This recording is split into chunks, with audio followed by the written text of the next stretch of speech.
Olá pessoal, tudo bem? Vocês estão estudando muito geografia ou não? O tema da nossa aula de hoje é o comércio mundial e brasileiro. No atual período, técnico-científico informacional, as trocas comerciais, as trocas de mercadorias cada vez mais se acentuam e ao mesmo tempo elas vão configurar no mundo atual disputas comerciais entre países e entre empresas, principalmente grandes empresas, grandes conglomerados internacionais. Esse tipo de disputa vai acabar formando algo que hoje, em relação ao mercado internacional, cria uma espécie de dualidade, um modelo diferenciado, principalmente a partir da seguinte questão: o comércio mundial multilateral ou regional? É uma pergunta, né? Multilateral é um comércio que ocorre entre vários países, entre várias empresas de vários países, e ao mesmo tempo eu posso ter também um mercado regional, fechado e atrelado principalmente à formação de blocos econômicos. Nesse atual período, quando eu crio um bloco econômico, eu estou procurando criar algumas vantagens comparativas entre os países integrantes desse bloco e também entre as empresas participantes deste bloco. A vantagem comparativa em relação a esse comércio regional para o comércio multilateral está justamente na questão de formar alianças com critérios basicamente geográficos, proximidades geográficas, encurtando assim os custos básicos com transporte e logística para barateamento dos custos e aumento nos lucros posteriores. Falando ainda em relação ao comércio regional, a formação de blocos regionais, blocos econômicos, nós temos exemplos marcantes em relação a essas vantagens comparativas na formação dos blocos, principalmente em relação ao modelo atual hoje do NAFTA, um acordo norte-americano da América do Norte, aliás, em relação a comércios, principalmente entre o México e os Estados Unidos. Então, houve uma ampliação a partir de 1994 em relação a esse tipo de comércio. O México começou a exportar um número muito maior de mercadorias e serviços e com isso passou a ter um saldo mais favorável em sua balança comercial, conseguiu chegar ao estágio de poder exportar mais do que importar, ou seja, ele teve um superávit, ou teve um acúmulo de capitais muito maior do que em relação às importações. Ao mesmo tempo, eu vou ter também, dentro desse modelo hoje atual, nessa questão da formação dos blocos, ao mesmo tempo multilaterais e regionais, a questão da ampliação dos mercados e também a questão do aumento das disputas comerciais que são travadas hoje, principalmente a partir de alguns tribunais internacionais. O tribunal mais conhecido hoje está instituído na cidade de Nova York, é o tribunal da OMC, que vai justamente julgar essas questões comerciais, essas disputas entre países e entre empresas de determinados países. A OMC também é responsável no julgamento dos acordos bilaterais. O que são acordos bilaterais? São acordos entre países ou entre empresas de determinados países. Por exemplo, o Brasil há pouco tempo firmou um acordo comercial com a China para a venda de soja, para a exportação de soja. No momento que o Brasil não cumpriu alguma cláusula desse contrato, principalmente no caso do embargo à soja, a China entrou com uma espécie de pedido junto ao OMC para que o Brasil se adaptasse às normas internacionais. Então, nesse sentido, eu vou acabar criando alguns acordos bilaterais entre os países, mas nem sempre esses acordos vão ser seguidos à risca. A gente vai acabar criando algumas disputas que são judiciais também, principalmente no âmbito da OMC. Ao mesmo tempo, quando eu crio um acordo bilateral, eu estou buscando justamente uma margem maior de negociação em relação ao meu país. O Brasil, no caso, ele não pode ficar restrito ao âmbito do Mercosul, ou da possível formação da área de livre comércio das Américas, a ALCA. O Brasil tem que buscar firmar acordos paralelos, acordos bilaterais com a China, com a França, com os Estados Unidos, com o México, enfim, com vários países, buscando sempre algumas vantagens comparativas em determinados produtos comerciais. Nesse sentido, o Brasil vem aumentando as suas exportações, vem gerando saldos positivos na balança comercial nos últimos de 5 a 8 anos, E, ao mesmo tempo, o Brasil está começando a mostrar para o mercado mundial que ele tem poder de fogo, ele tem poder para as disputas comerciais, tanto bilaterais quanto multilaterais. Então, nesse sentido, hoje ocorre o quê?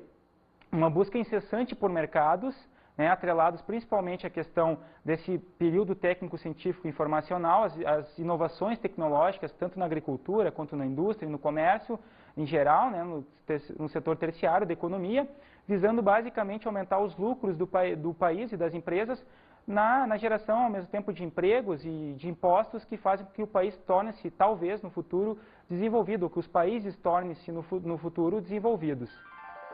A formação da Organização Mundial do Comércio, a OMC, né, que eu já venho falando aí há um bom tempo, diz o quê? Que a OMC, né, ela na verdade, ela começa a ter peso realmente nas negociações internacionais entre países, entre empresas, principalmente a partir da sua formação em 1994. Anterior a ela, eu vou ter o quê? A formação do chamado GATT, que é o Acordo Geral sobre Tarifas, que vem lá da década de 40 e 50, né? É uma espécie de instituição internacional que é formada por os principais países exportadores hoje, com seus representantes, diplomatas, enfim, advogados, uma grande gama de profissionais no sentido de defender os países e as empresas em relação a acordos, né? Gerar tarifas externas e internas, ou para um bloco como o Mercosul, por exemplo, a OMC vai acabar atrelando a questão das tarifas externas e internas, vai acabar de alguma forma legitimando essas tarifas e vai responder nos tribunais, ou seja, o tribunal hoje da OMC, ele é um tribunal que ele é respeitado, exemplo do caso brasileiro, o Brasil hoje, até hoje, aliás, em 13 causas que o Brasil entrou contra algum país ou alguma empresa em relação à OMC, o Brasil ganhou 12 dessas disputas e empatou uma, ou seja, o Brasil é um vencedor sim em relação ao Tribunal de Disputas Econômicas da OMC. Ao mesmo tempo, eu vou ter também alguns países que entram contra o Brasil, ou seja, disputas no âmbito da OMC. As disputas atuais no âmbito da OMC, para vocês terem uma ideia, elas mostram que, na verdade, nesse mercado, nesse comércio mundial atual, não existe um país considerado mocinho ou um país considerado bandido, né? Todos os países, todas as empresas dos países buscam de alguma forma aumentar seus lucros e produzem produtos muitas vezes similares ou parecidos em relação aos seus concorrentes, gerando nesse sentido algumas disputas e algumas ações judiciais no âmbito da OMC. Um dos casos mais clássicos em relação a essas disputas, né, esses acordos bilaterais e disputas no âmbito da OMC, diz respeito a uma empresa brasileira de aviação civil, no caso a Embraer, que entrou com uma ação, primeiro sofreu uma ação contrária, né, um embargo em relação ao Canadá, que possui uma empresa chamada Bombardier, que atua no mesmo setor da Embraer, aviação civil, e numa disputa com uma empresa francesa que ia comprar os jatos, o governo brasileiro acabou subsidiando, em parte, a produção dos aviões da Embraer. Ao mesmo tempo, sentindo-se prejudicada, a empresa Bombardier, a empresa canadense, entra no tribunal da OMC com uma ação contra o Brasil, contra a Embraer. O Brasil perde em primeira instância, só que recorre depois de um tempo porque se adaptou a essas exigências do tribunal. O Brasil acabou reduzindo os subsídios governamentais e descobriu, na sequência, que o próprio governo canadense também fazia a mesma política em relação à empresa Bombardier.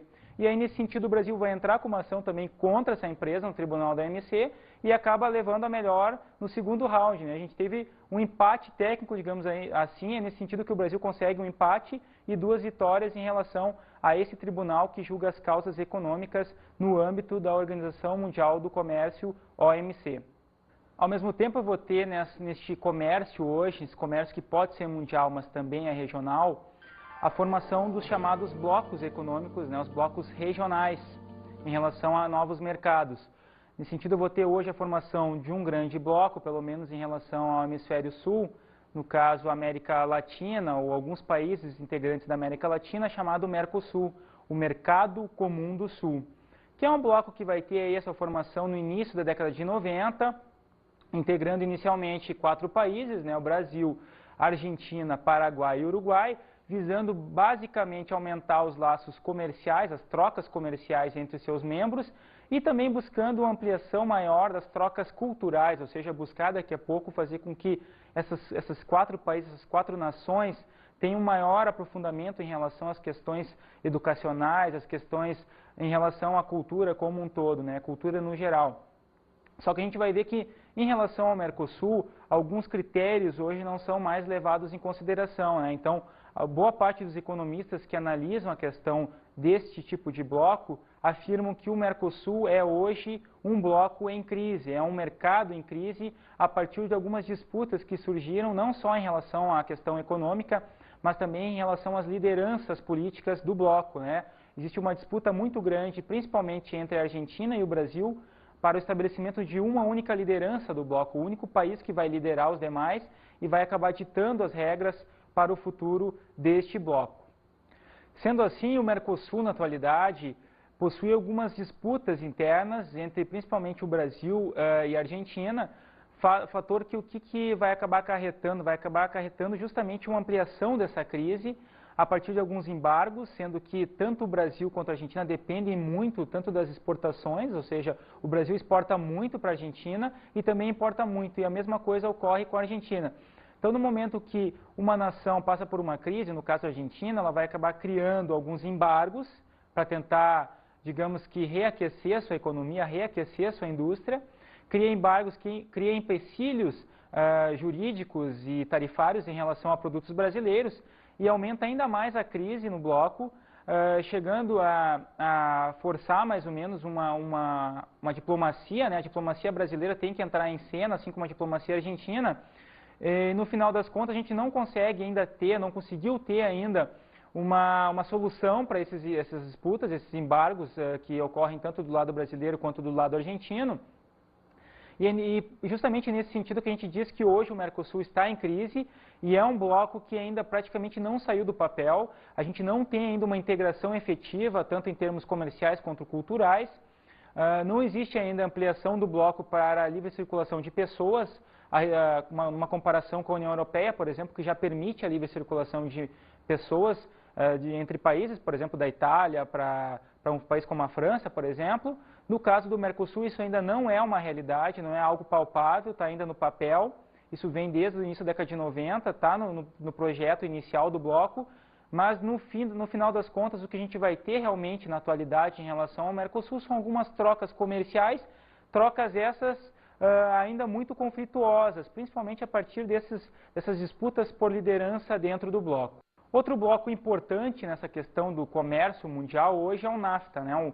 É o acordo assim, norte-americano, da América do Norte, aliás, sobre tarifas, e é um acordo comercial principalmente realizado entre Estados Unidos e México com a participação do Canadá, só que a participação canadense é mais tímida em relação às trocas comerciais. Esse bloco, na verdade, ele foi instituído também na década de 90, lá por 1994, por uma iniciativa, pasmem, que não foi norte-americana, é uma iniciativa mexicana. O México vinha em crise na década de 80, que foi a década perdida para muitos países latino-americanos, e o México foi um grande exemplo de crise, né? Um país que praticamente teve a sua renda per capita decapitada pela metade, ela chegou o empobrecimento da população foi quase que de 50%, ou seja, 50% de toda a população mexicana estava ou abaixo ou na linha de miséria.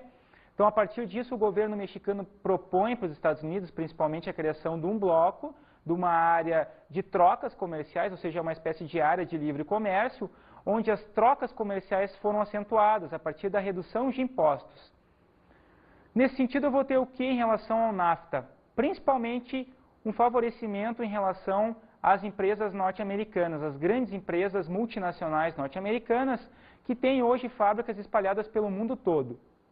Bem, essas empresas, principalmente as empresas automobilísticas e algumas empresas do setor de informática, acabam se instalando no México, principalmente a partir de uma questão comparativa, de uma vantagem comparativa oferecida pelo governo mexicano.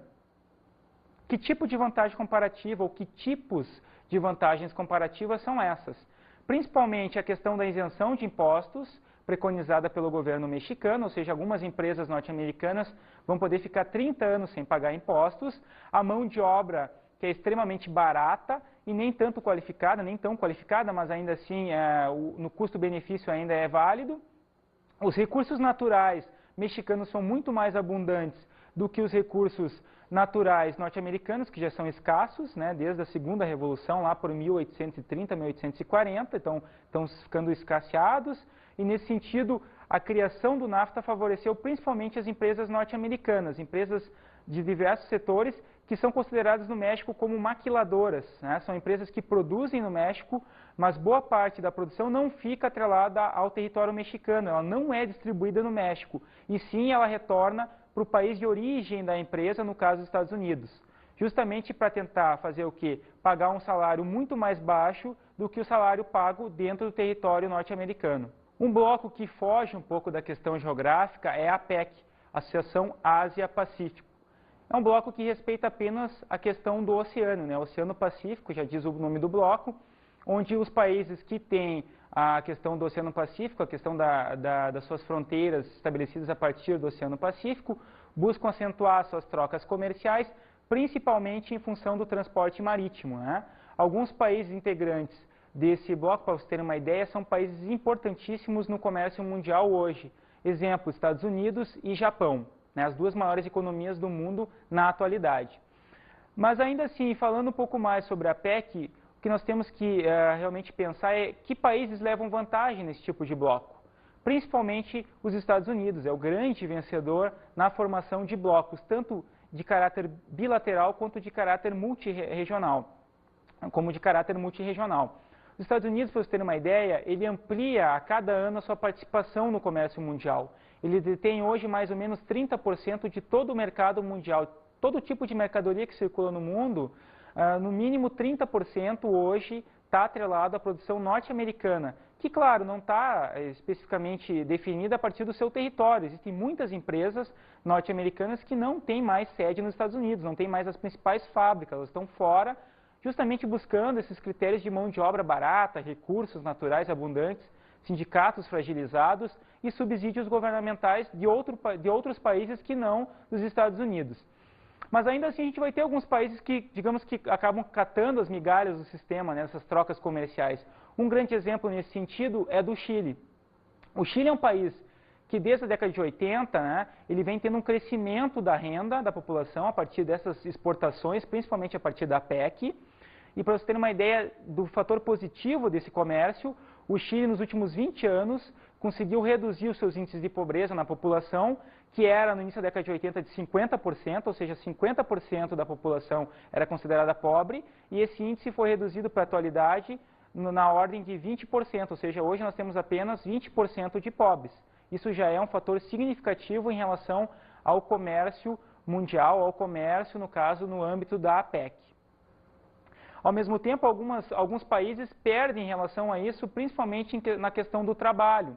Né? Países como o Peru, que tentam participar da APEC, já participaram, mas foi de alguma forma retirado, agora está tentando voltar, é um país que hoje, justamente por não estar inserido nesse tipo de bloco, acaba tendo um aumento da sua pobreza. Hoje é um país que trabalha muito com a questão da informalidade na economia, ou seja, o comércio peruano é um comércio que vive de coisas ou de trabalhos informais, trabalhos não legalizados, que não preconizam, que não facilitam nenhum tipo de direito trabalhista.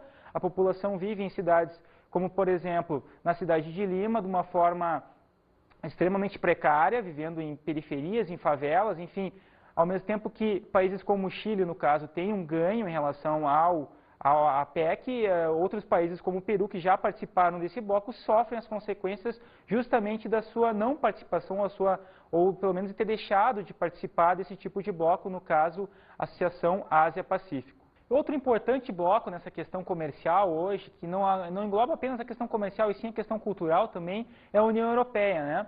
Um bloco que vem sendo formado já há no mínimo 40 anos, vem lá da década de 50, década de 60. Inicialmente era um acordo apenas em relação aos países produtores de carvão, lá do Benelux, né? A Bélgica, a Holanda e Luxemburgo. Depois eu vou ter um número maior de participantes, entrando a França, entrando a Alemanha e a Inglaterra também, criando uma espécie de mercado comum europeu.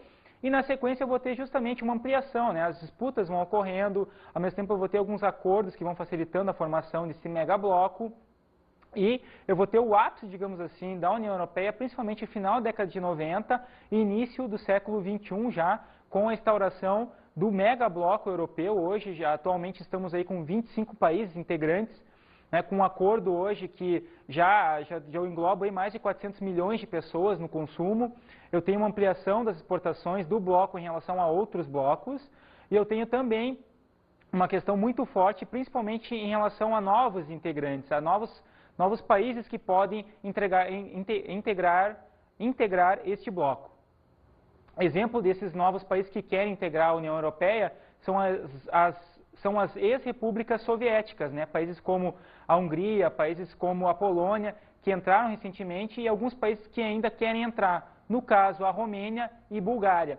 são países que faziam parte do sistema socialista e hoje querem se abrir para o mercado, querem se abrir para o mundo capitalista, querem entrar na União Europeia.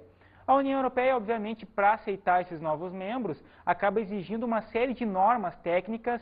Os países têm que se adaptar, os países têm que mostrar que suas economias são economias estáveis, né, aquelas taxas de câmbio, a moeda, enfim, tem que mostrar que a população está tendo nível de emprego, nível de educação, né, que a população em geral está aumentando em relação ao seu poder de consumo, está tendo um crescimento em relação ao poder de consumo, e a partir disso, ou seja, passadas essas reformas exigidas pelos países membros da União Europeia, o país pode ou não ser aceito dentro do bloco.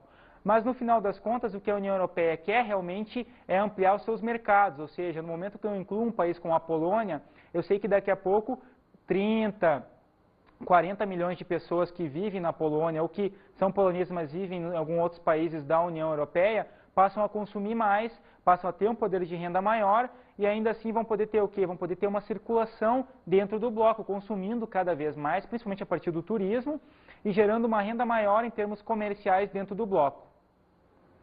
A União Europeia busca também ampliar seus mercados e, nesse sentido, ela vai acabar batendo de frente com a grande potência econômica hoje, na atualidade, que são os Estados Unidos, né?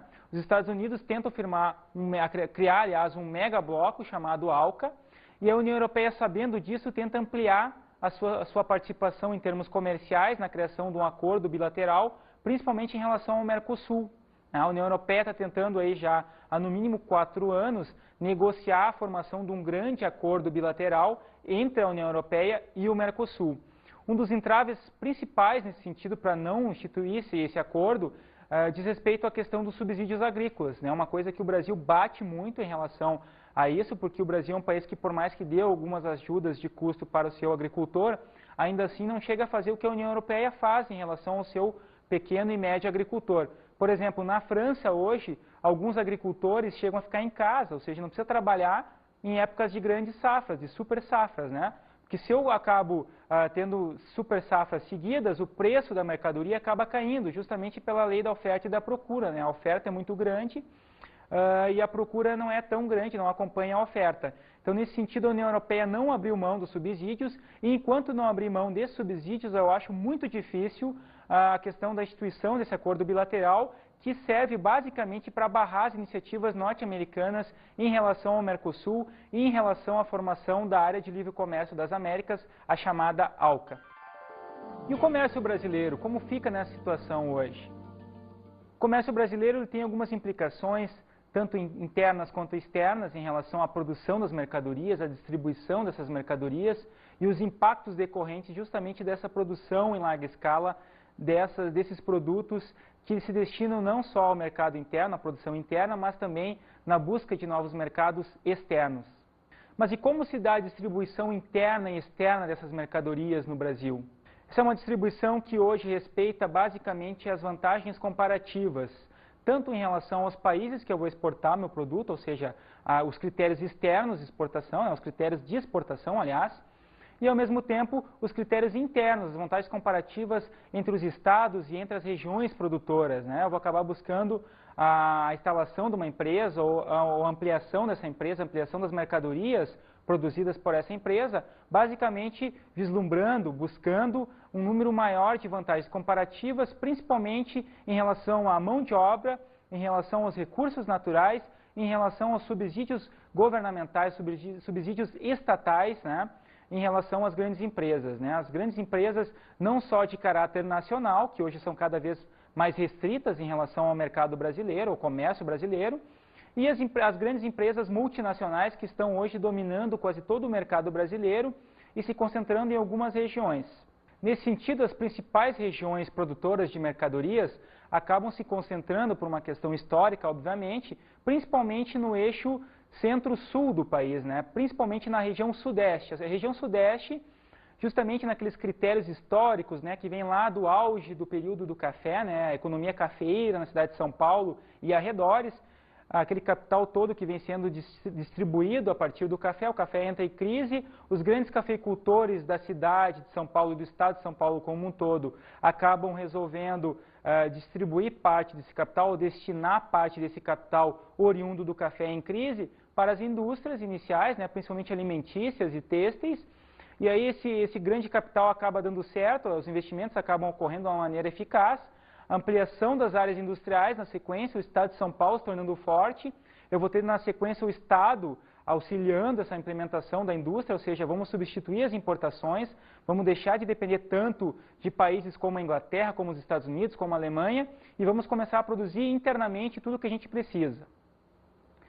Então, a partir disso, a gente vai ter uma política estatal na criação da indústria de base, depois as indústrias intermediárias, as indústrias dos setores de bens de consumo, tanto duráveis quanto não duráveis, e essas empresas vão acabar se instalando, vão acabar buscando mercados, ampliando suas participações justamente na região sudeste e numa sequência, aí, principalmente a partir de 1950, em relação à região sul, né, que é o segundo polo industrial hoje do Brasil. Ao mesmo tempo, essas grandes empresas presentes aí na região sudeste e na região sul vão acabar buscando o mercado externo, que é um mercado que hoje ele está sendo efetivado, ele está sendo buscado cada vez mais, principalmente a partir das grandes empresas multinacionais presentes no território brasileiro.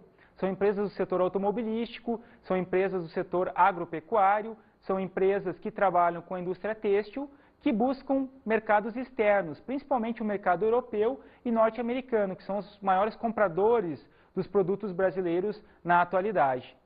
Ao mesmo tempo, o governo brasileiro tenta facilitar as exportações das grandes empresas, no caso brasileiras, né? Ele tenta buscar o quê? Tenta buscar a formação ou a criação de alguns acordos bilaterais, na atualidade principalmente em relação à China e à União Europeia, né? A China, grande mercado hoje, não é só o Brasil que se preocupa com a China, em relação à China, mas grande parte dos principais aí, países exportadores, Estados Unidos é um grande exemplo, que está buscando cada vez mais se inserir no mercado chinês.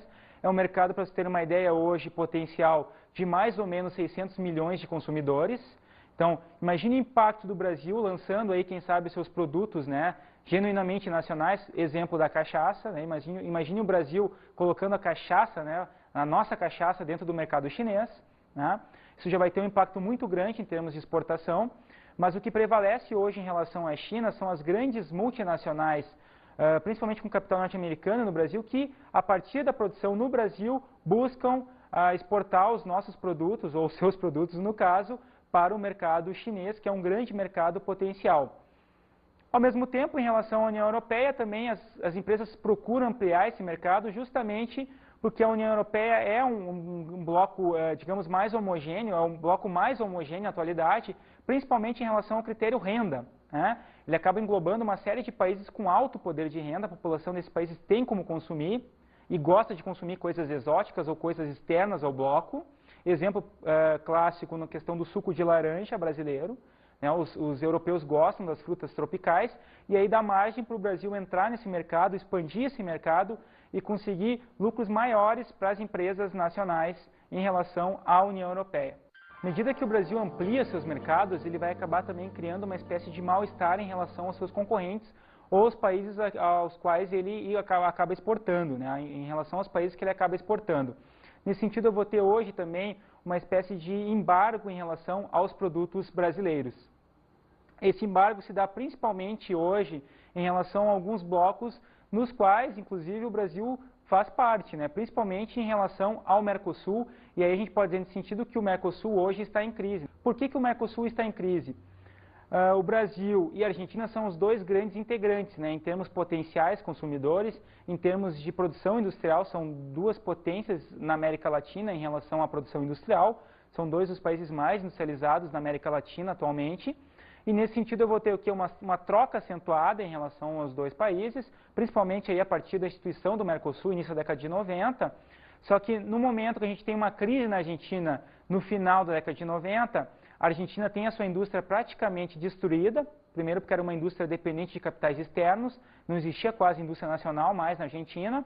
Entra um colapso desse sistema, né, em função da oscilação da questão do peso em relação ao dólar, existia uma paridade dessas duas moedas. A Argentina acaba criando uma bolha, essa bolha acaba estourando no final da década de 90, e nesse sentido, para a Argentina tentar recuperar essa economia a partir dessa grande crise, ela vai acabar criando embargos, principalmente em relação ao grande abastecedor de mercadorias para o mercado argentino, no caso o Brasil. O Brasil, para você ter uma ideia, ele exportava desde calçados para a Argentina até automóveis, passando por geladeiras e aparelhos de som, enfim, eletroeletrônicos. Então a Argentina vai criar um embargo, vai criar um empecilho para a entrada desses produtos, né, limitando principalmente a quantidade deles, ou seja, se o Brasil podia exportar 200 mil pares de sapatos ao mês, o governo argentino vai dizer que não, agora o máximo é 50 mil. O que ele quer fazer com isso? Ele quer ressuscitar, digamos assim, a indústria nacional, a indústria calçadista nacional da Argentina, e ao mesmo tempo tornar ela competitiva em relação principalmente ao Brasil.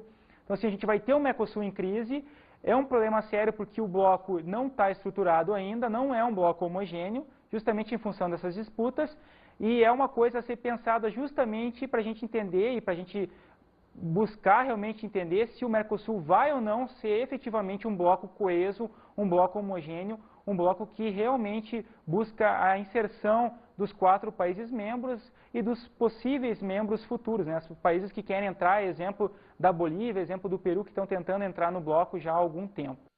Na atualidade também ocorre uma espécie de embargo chinês à soja brasileira, né? O Brasil hoje já é, junto com os Estados Unidos, são as duas grandes potências, aliás, em relação à produção de soja, né? O Brasil, por área ocupada, já tem a maior produtividade do mundo em relação à soja. Conseguiu ampliar mercados, principalmente em relação à China, né? Já falei anteriormente na questão dos 600 milhões de potenciais consumidores chineses. A China vem ampliando a sua participação, a China também é um grande produtor de soja, mas ainda assim essa produção não é responsável ainda pelo total abastecimento da população local. Então ela vai ter que de alguma forma acabar importando parte do consumo, parte do produto, soja. O Brasil entra nesse mercado, consegue exportar, principalmente a partir do Rio Grande do Sul e do estado do Mato Grosso, só que parte dessa soja vai acabar o quê? Vai acabar sendo transgênica, vindo basicamente da Argentina, né, uma semente que vai ter uma produtividade maior, mas como a China é um país que não aceitou ainda, melhor dizendo, a questão dos transgênicos, assim como boa parte dos países do mundo, ela vai acabar criando embargos à soja brasileira. Bem, pessoal, para entender essa questão do embargo chinês, né, entender melhor quais são as implicações, entender como é que a população está vendo isso, qual é a opinião da população, a gente vai ver agora uma enquete na rua mostrando aí e perguntando para as pessoas o que elas acham a respeito desse embargo chinês à soja brasileira. Roda aí.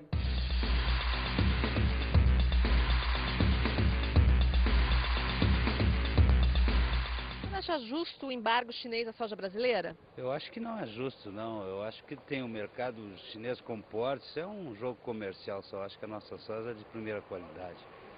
E de que maneira isso afeta o Brasil? Afeta a nossa balança comercial, que a gente já tem uma estimativa, já estava tudo estimado e agora complica um pouco, ainda mais com a desvalorização do dólar, né? Eu acho que o embargo é favorável. Você acha que os chineses estão certos? Eu acho que não, eu sou contra os transgênicos. Então, eu acho que ele embargando, nós não podemos produzir e comercializar. Qual que é a sua opinião sobre o embargo chinês sobre a soja transgênica brasileira? Olha, eu acho que isso aí pode ficar sujeito a uma nova interpretação, porque não tem sido o entendimento da China embargar a soja transgênica. Ele embargou a soja geral do Brasil e deu um golpe, inclusive, no país, que houve uma queda brutal dos preços da soja em todas as bolsas.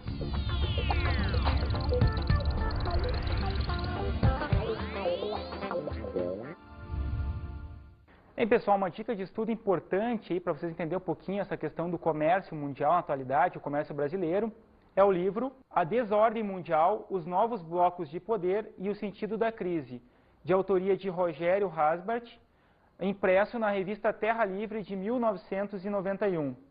É um artigo importante, espero que vocês tenham gostado da nossa aula, bons estudos e até a próxima!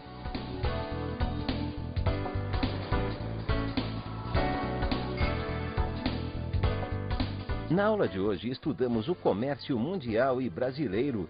As implicações desse comércio, as ampliações de comércios entre o Brasil e os demais países do mundo, mostrando justamente que as vantagens comparativas vão acabar ditando as regras desse tipo de mercado, ampliando talvez os mercados e criando ao mesmo tempo alguns conflitos entre os países e entre as empresas de determinados países do mundo. e analisamos os embargos a produtos brasileiros. As disputas comerciais, principalmente preconizadas em relação ao Brasil e ao mesmo tempo do Brasil para com os demais países, para com as demais empresas, forçam ao mesmo tempo disputas que são travadas atualmente no âmbito da OMC, da Organização Mundial do Comércio. Bons estudos!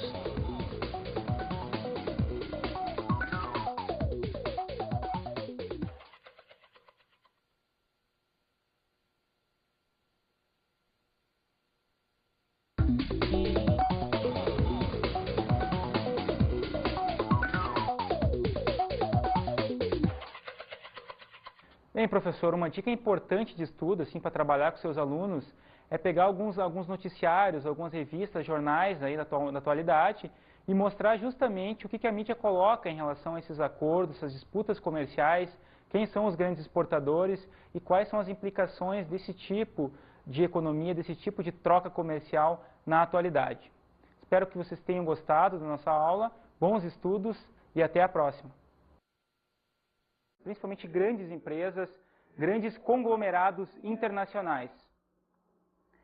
Esse tipo de disputa vai acabar formando algo que hoje, em relação ao mercado internacional, cria uma espécie de dualidade, um modelo diferenciado, principalmente a partir da seguinte questão: o comércio mundial multilateral ou regional? É uma pergunta, né? Multilateral é um comércio que ocorre entre vários países, entre várias empresas de vários países, e ao mesmo tempo eu posso ter também um mercado regional, fechado e atrelado principalmente à formação de blocos econômicos. Nesse atual período, quando eu crio um bloco econômico, eu estou procurando criar algumas vantagens comparativas entre os países integrantes desse bloco e também entre as empresas participantes deste bloco. A vantagem comparativa em relação a esse comércio regional para o comércio multilateral está justamente na questão de formar alianças com critérios basicamente geográficos. Arrisca, né? A gente vai acabar criando algumas disputas, né, que são judiciais também, principalmente no âmbito da OMC. Ao mesmo tempo, quando eu crio um acordo bilateral, eu estou buscando justamente uma margem maior de negociação em relação ao meu país. O Brasil, no caso, ele não pode ficar restrito ao âmbito do Mercosul, ou da possível formação da área de livre comércio das Américas, a ALCA. O Brasil tem que buscar firmar acordos paralelos, acordos bilaterais com a China, né, com a França, com os Estados Unidos, com o México, enfim, com vários países, buscando sempre algumas vantagens comparativas em determinados produtos comerciais. Nesse sentido, o Brasil vem aumentando as suas exportações, vem gerando saldos positivos na balança comercial nos últimos de 5 a 8 anos, né? E, ao mesmo tempo, o Brasil está começando a mostrar para o mercado mundial que ele tem poder de fogo, ele tem poder para as disputas comerciais, tanto bilaterais quanto multilaterais. Então, nesse sentido, hoje ocorre o quê? Uma busca incessante por mercados, né, atrelados principalmente...